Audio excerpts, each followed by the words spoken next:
നമ്മൾ പല ആൾക്കാരും പറയാറില്ല, ഞാൻ വളരെ ശ്രദ്ധിക്കാറുള്ള ആളാണ്, നല്ല ഭക്ഷണ രീതി, നല്ല ലൈഫ് സ്റ്റൈല്, എന്തായിട്ടും എനിക്ക് ക്യാൻസർ വന്നു, അല്ലെങ്കിൽ എൻ്റെ വീട്ടിലുള്ളവർക്ക് ക്യാൻസർ ഉണ്ടായ കാരണം അവർ ഭയങ്കരമായിട്ട് ശ്രദ്ധിക്കുന്ന ആൾക്കാരായിരുന്നു. എന്താണ് നേരായിട്ടും ഇങ്ങനെ സംഭവിക്കുന്നത്? ഏതാണ് ഇതിന് മെയിനായിട്ട് കാരണം? കാരണം അവർ പുകവലിക്കാറില്ല, പാൻ ഗുഡ്ക, ഹാൻഡ്സ് ഐറ്റംസ് ഒന്നും ഉപയോഗിക്കാറില്ല. അതേപോലെ തന്നെ അൺവാണ്ടഡ് ആയിട്ടുള്ള ഫുഡുകൾ, റിപ്പീറ്റഡ് ആയിട്ടുള്ള റോഡ് സൈഡിലെ ഭക്ഷണങ്ങളൊന്നും കഴിക്കാറില്ല, അധികമൊന്നും ഫോക്കസ് ചെയ്യാറില്ല. പക്ഷെ എന്തിനാണ് ഈ പ്രശ്നം വന്നത് എന്നുള്ളൊരു സംശയം ഭൂരിഭാഗം ആൾക്കാർക്കും ഉണ്ട്.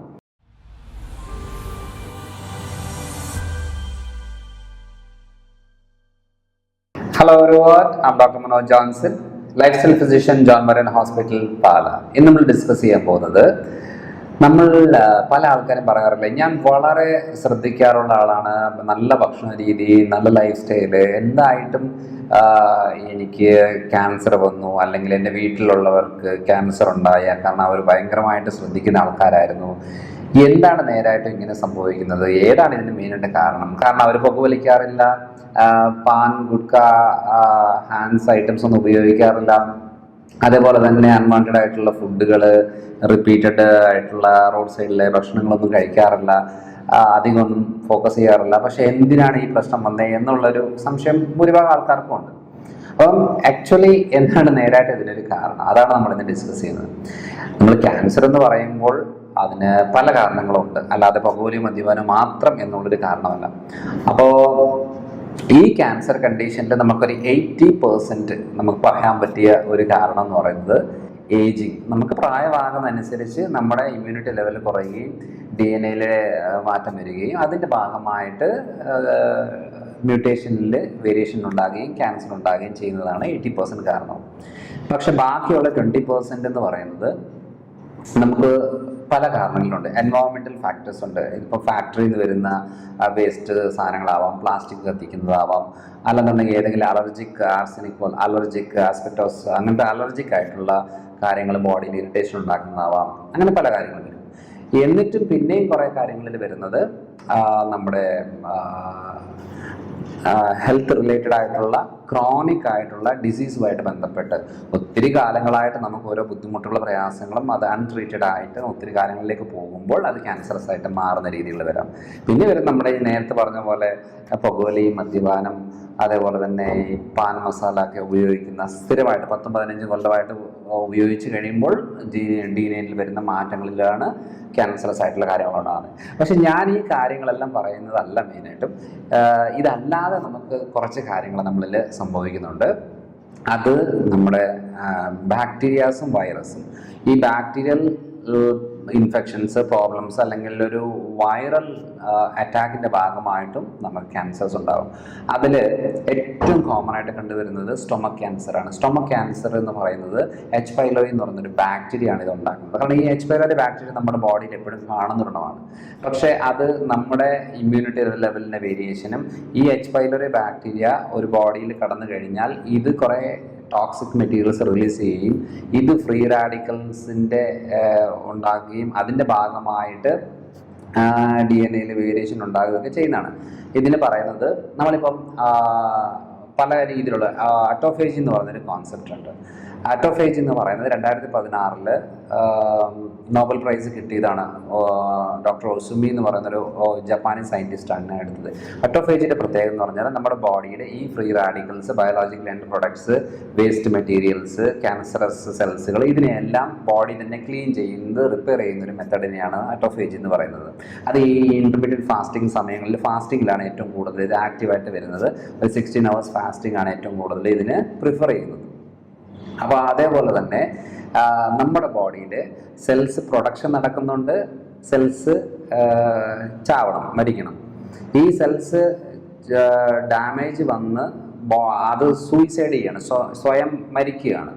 അങ്ങനെ ഒരു പ്രോസസ്സാണ് നമ്മുടെ ബോഡിയിൽ പ്രോപ്പറായിട്ട് നടക്കുന്നത്. അപ്പം കുറച്ച് കാലം കഴിയുമ്പോഴത്തേനും ഈ പ്രോപ്പർ സെൽസുകൾ മൾട്ടിപ്ലിക്കേഷൻ കഴിഞ്ഞ ശേഷം അതിലുള്ള ഫങ്ഷനിങ് കഴിയുമ്പോൾ അതിൽ വരുന്ന പല പല മാറ്റങ്ങളുടെ ഭാഗമായിട്ട് ശരീരത്തിന് ഡാമേജ് ഉണ്ടാകുന്നു എന്നുള്ളൊരു തോന്നൽ ബോഡിക്ക് വരുമ്പോൾ ആ സെൽസിനെ തന്നെ ഡാമേജ് ഉണ്ടാക്കി കൊല്ലുന്ന ഒരു മെത്തഡാണ്. അല്ലെങ്കിൽ ആ സെൽസ് തന്നെ സൂയിസൈഡ് ചെയ്ത് മരിക്കുന്ന ഒരു അവസ്ഥയാണ് അപ്പോൾ ഈ ഒരു അവസ്ഥയിൽ വേരിയേഷൻ വരുമ്പോഴാണ് നമുക്ക് ഏറ്റവും കൂടുതൽ ക്യാൻസറസ് ആയിട്ടുള്ള ബുദ്ധിമുട്ടുകൾ തുടങ്ങുന്നത്. കാരണം ഈ ഓങ്കോജീൻസ് എന്ന് പറയുന്നത് നമ്മുടെ ശരീരത്തിലെ ക്യാൻസർ സെൽസ് ഓൾറെഡി ഉള്ളതാണ്.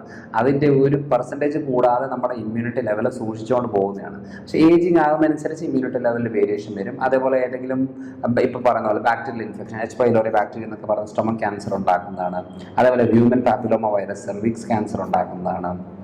അതേപോലെ തന്നെ സെക്കൻഡറി ബയൽ കൺവേർട്ടിംഗ് ബാക്ടീരിയ ഉണ്ട്.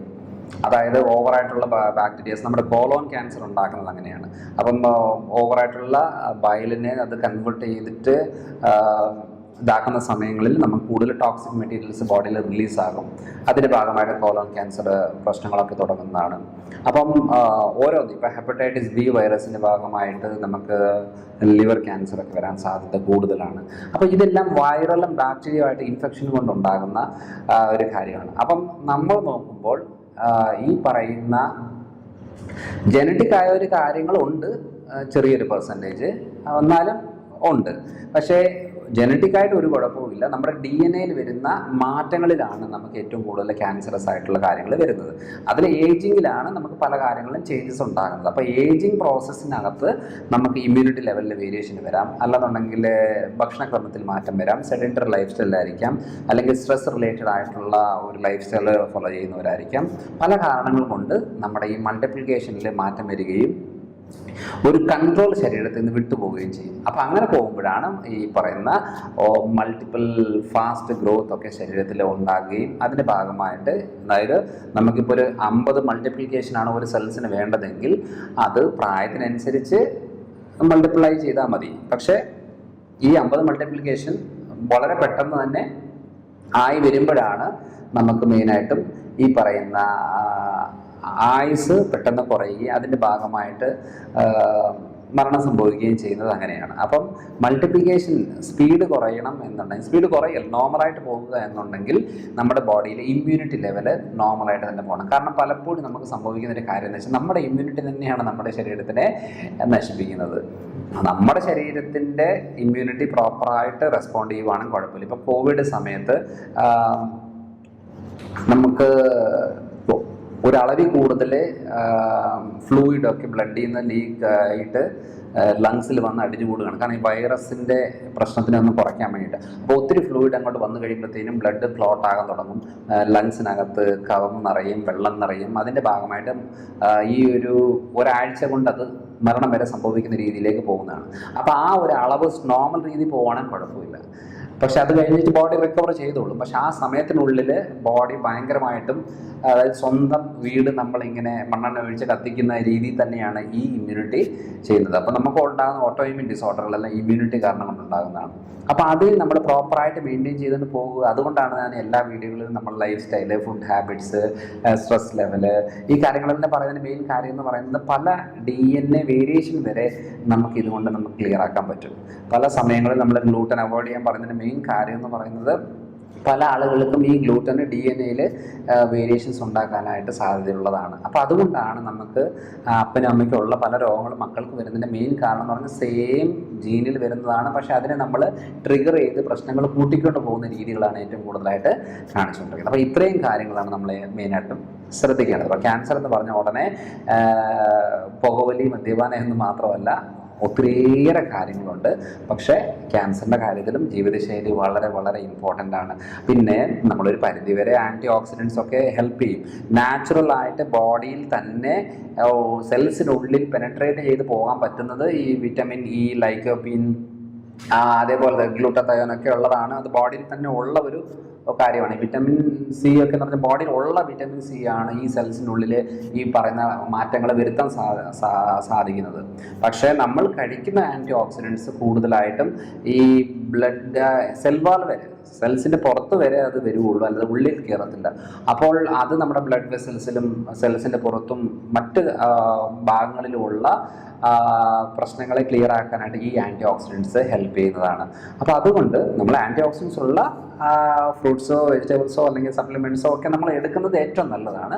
എന്നാലും പെനിട്രേറ്റ് ചെയ്ത് സെൽസിനുള്ളിൽ തന്നെ മാറ്റം വരുത്താൻ കപ്പാസിറ്റി ഉള്ള ആകെ വളരെ കുറവായതുള്ളൂ. ഞാൻ ഏറ്റവും കൂടുതൽ ഈ പറയുന്ന കാര്യങ്ങൾക്ക് ലൈക്കോപ്പീൻ എന്ന് പറയുന്ന ഇതൊരു വിറ്റമിൻ എയുമായിട്ട് ബന്ധപ്പെട്ട ഒരു കാര്യമാണ്. നമ്മുടെ തക്കാളിയിലൊക്കെ ഉള്ളതാണ് ലൈക്കോപ്പീൻ എന്ന് പറയുന്നത്. ഏറ്റവും കൂടുതൽ പ്ലാക്സ്, നമ്മുടെ ബ്ലഡ് വെസൽസിനുള്ളിലെ ബ്ലോക്കേജുകൾ, അതേപോലെ തന്നെ കാരണം ഈ LDLൻ്റെ ഓക്സിഡൈസ്ഡ് LDL ആണ് ഏറ്റവും കൂടുതൽ നമ്മുടെ ഈ ബ്ലോക്കുകളും കാര്യങ്ങളെല്ലാം ഉണ്ടാക്കുന്നത്. അപ്പോൾ ഈ ഓക്സിഡൈസ്ഡ് ആകാതിരിക്കണമെന്നുണ്ടെങ്കിൽ നമുക്ക് ഈ പറയുന്ന ആൻറ്റി ഓക്സിഡൻസ് അതിനെ ഏറ്റവും കൂടുതൽ ഹെൽപ്പ് ചെയ്യും. ഈ റിപ്പീറ്റഡ് വറുത്ത് കോരിയെടുക്കുന്ന എണ്ണയിൽ വറുത്ത് കോരിയെടുക്കുന്നത് ഈ LDL ഓക്സിഡൈസ് ആകാനായിട്ട് ഹെൽപ്പ് ചെയ്യുന്നതാണ്. സോ അതുകൊണ്ട് അത് പല രീതിയിലുള്ള ആരോഗ്യ പ്രശ്നങ്ങൾ ഉണ്ടാക്കാൻ സഹായിക്കുന്നതാണ്. സോ അതുകൊണ്ട് എന്താ ചെയ്യണമെന്ന് പറഞ്ഞാൽ നമ്മൾ ഈ പറയുന്ന LDL ലെവൽ എപ്പോഴും ഒരു കൺട്രോളിൽ നിർത്തി കൊണ്ടുപോകുന്നതാണ് ഏറ്റവും നല്ലത്, ഈ ബ്ലോക്കുകൾ ഉണ്ടാകാതിരിക്കാൻ. കാരണം അതിൻ്റെ ഭാഗമായിട്ട് നമുക്ക് പല രീതിയിലുള്ള ആരോഗ്യ പ്രശ്നങ്ങൾ തുടങ്ങും.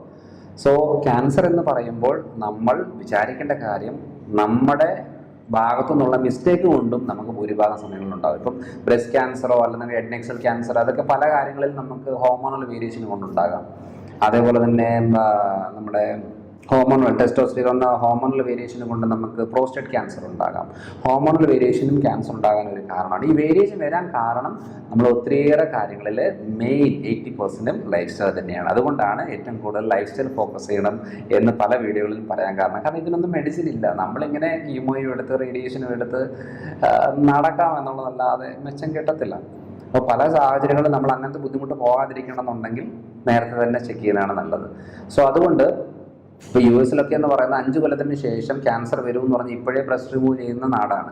നമ്മുടെ ഇവിടെ ക്യാൻസർ വന്ന് 4ാമത്തെ സ്റ്റേജ് ആകുമ്പോഴാണ് കണ്ടുപിടിക്കുന്നത്. എന്നിട്ട് പിന്നെ നമുക്ക് ഈ പറയുന്ന ട്രീറ്റ്മെൻറ്റ് മൊഡാലിറ്റികളിലൊക്കെയാണ് ഭൂരിഭാഗം ആൾക്കാരും ജീവിതം ദുരിതത്തിലൂടെ പോകുന്നത്. കാരണം ഇപ്പോൾ കീമോ റേഡിയേഷൻ എടുത്തു എന്ന് പറഞ്ഞാലും നമുക്ക് ഉണ്ടാകുന്ന മറ്റു കുറേ സൈഡ് എഫക്റ്റുകളും ബുദ്ധിമുട്ടുകളും നമുക്കുണ്ടാകും. അപ്പോൾ അങ്ങനെ ഒരു കാര്യം നമുക്ക് വരാതിരിക്കാനായിട്ട് ആദ്യം തന്നെ നമ്മൾ ഇങ്ങനെയൊക്കെ ശ്രദ്ധിച്ചു പോവുകയാണെങ്കിൽ ഏറ്റവും നല്ലതാണ്. Vitamin D, vitamin E, omega-3, അതേപോലെ ലൈക്കോപ്പീൻ, ഗ്ലൂട്ടാതയോൺ, ഇതൊക്കെ നല്ല രീതിയിലുള്ള ആൻറ്റി ഓക്സിഡൻസ് ആണ്. ഇതൊക്കെ നമ്മൾ സപ്ലിമെൻറ്റ്സ് ആയിട്ടും ഭക്ഷണത്തിലൊക്കെ ഉൾപ്പെടുത്തി എടുക്കുന്നത് ഏറ്റവും നല്ലതാണ്. അപ്പോൾ ഇതിനെക്കുറിച്ച് നമുക്ക് പല സംശയങ്ങൾ തോന്നാം. ഇപ്പോൾ അങ്ങനെയൊക്കെ എന്തെങ്കിലും ഉണ്ടെങ്കിൽ നിങ്ങൾക്ക് ഈ ഡിസ്ക്രിപ്ഷനിലാണ് നമ്പറിൽ നിങ്ങൾക്ക് വിളിച്ച് ഓൺലൈൻ കൺസൾട്ട് ചെയ്യാം. നമ്മുടെ ടീം ഓഫ് ഡോക്ടേഴ്സ് അവൈലബിൾ ആണ്.